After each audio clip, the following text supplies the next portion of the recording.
Good evening, folks. Jordan here with the Nutty Gnome Homestead. Today is February 1st, 2025, and it is time to get your seeds started. We are here in Southern Illinois, right on the line between zones 7A and 6B, and today we are out here. It is a balmy 59 degrees. Our greenhouse is a little over 62 degrees right now. It is a perfect time to get started on your spring plantings.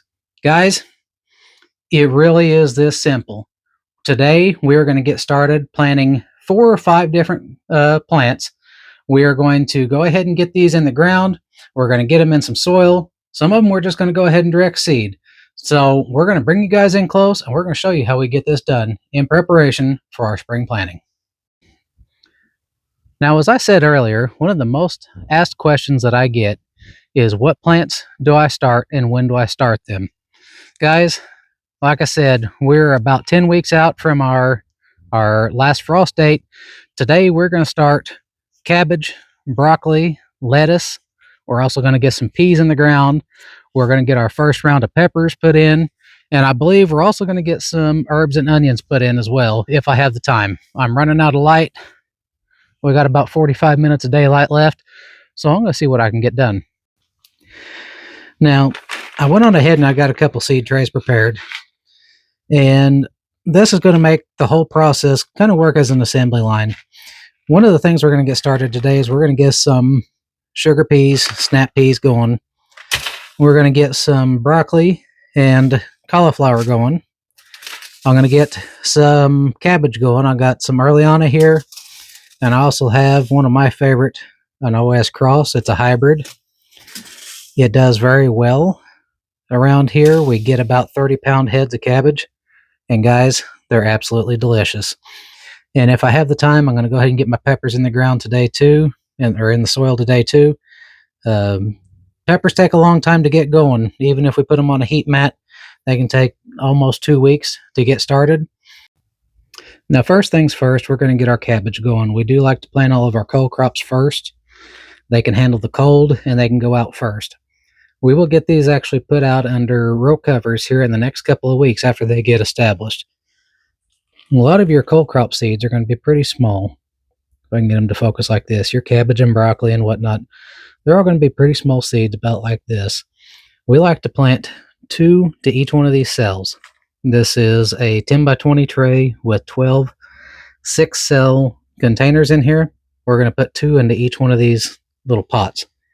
Now, this may seem like a lot of cabbage, but we go through quite a bit around here, guys. We make a lot of sauerkraut and cabbage rolls and so on and so forth. So like I said, we're just going to put 2 of these seeds per cell. And if you get 3 to a cell, that's fine. These are all going to be separated and transplanted later. There we go. So that is our Earliana cabbage. These make a nice 1 to 2 pound head. Perfect for a meal. They got a real small core. We really like these. Another favorite of ours, the OS Cross. You can get these in multiple different places. This is probably one of my favorite to grow. These things get absolutely huge. And it's always nice to have people stop and comment on the size of the heads of your cabbage. There we go. Seeds just like that. And I think we're only going to do probably 12 of these. 30-pound heads of cabbage. You're not going to need too many of them. Now, as with everything, guys, you're going to want to make sure you mark your plants as soon as you get them in. You can say you're going to remember what they are. Life gets in the way. You may ask somebody else to help you out. Things get shuffled around and get moved. Make sure you mark all your plants. You can buy these. You can make them. You can even cut up a yogurt container and make them yourself, guys. Nothing fancy. We just mark on here whenever we get them planted. We put the location of each on our little tag. And then I also put the date on here, 2/1/25. That way, so I know exactly when they're planted and I know what's in each one of these cells. Now, since I didn't fill up this 10 by 20 tray, I'm going to go ahead and I'm going to add some more cole crops to this. So I'm going to get my broccoli and cauliflower planted in the exact same tray. Since I've got 2, 4, 6, 7 more of these 6 cells ready to go. So here I'm going to get my broccoli ready to go. So now that we have our cabbage and our broccoli and cauliflower out of the way, I spared you guys the details of covering these up with soil. You guys know how to do that. I'm going to show you an effective, albeit unconventional way of getting our lettuce started for the spring. Now, normally we would put all of our seed into these little 6-cell trays, into these 10 by 20 trays, flats, and we would transplant everything out later. I have found I can cut out a step with our lettuce by just planting it right into our 10 by 20 tray to begin with. I've got about an inch of our homemade potting soil in there. If you haven't seen that video, I suggest you guys go check it out. It's a lot cheaper than the stuff you get in the green and yellow bag.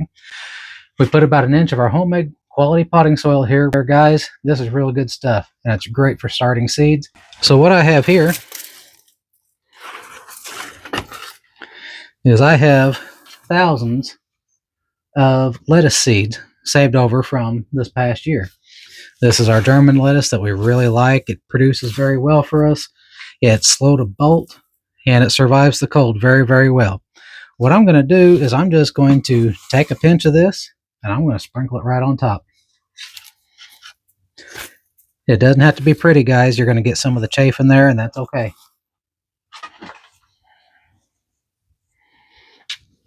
Let's show you just how easy this is.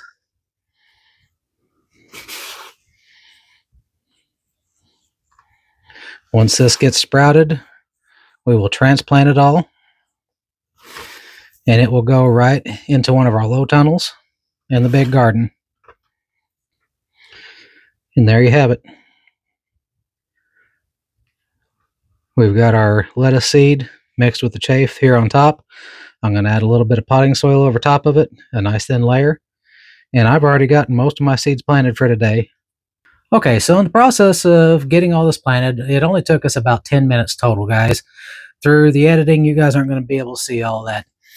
We have our cauliflower, our broccoli, our lettuce, and 2 kinds of cabbage planted out here today. I am losing light, so I think I'm going to call that good for tonight. Tomorrow, I'm going to get out here first thing in the morning, and I'm planning on going ahead and getting some flowers going, a couple of herbs, and probably go ahead and get at least 100 peppers started, maybe a few more. I'm going to get these trays inside, get them on a heat mat. They'll be coming out here in the greenhouse as soon as they get sprouted. It should be anywhere from a week to 12 days or so.